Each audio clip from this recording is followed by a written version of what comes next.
آپ صلی اللہ علیہ وآلہ وسلم نے فرمایا کہ یہ 4 صفات ایسی ہیں جو دنیا جہان کی تمام نعمتوں سے بڑھ کر ہیں، یعنی جس کے اندر یہ 4 چیزیں پیدا ہو جائیں، اگر دنیا کی کوئی اور نعمت اس کو نہ بھی ملی تب بھی یہ اس کے حق میں بہت زیادہ بہتر ہیں۔ وہ 4 چیزیں کیا ہیں جن کو اللہ کے نبی نے دنیا جہان کی چیزوں سے افضل فرمایا، دنیا جہان کی نعمتوں سے افضل فرمایا کہ اگر وہ کسی کے اندر آ جائیں، وہ 4 صفات پیدا ہو جائیں تو ساری دنیا کی نعمتوں سے اس کے حق میں بہتر ہے۔ وہ 4 صفات بہت ہی شاندار ہیں۔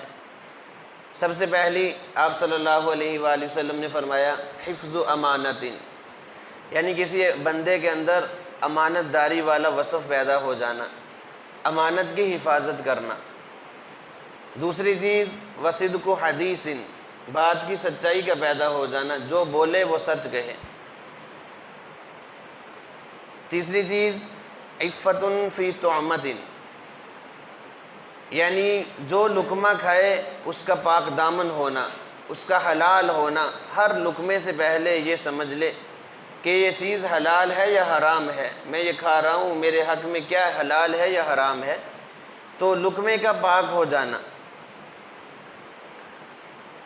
ایک تو بات کی سچائی ہو، امانت میں خیانت نہ ہو، امانت دار ہو، اور ہر بات میں سچا ہو۔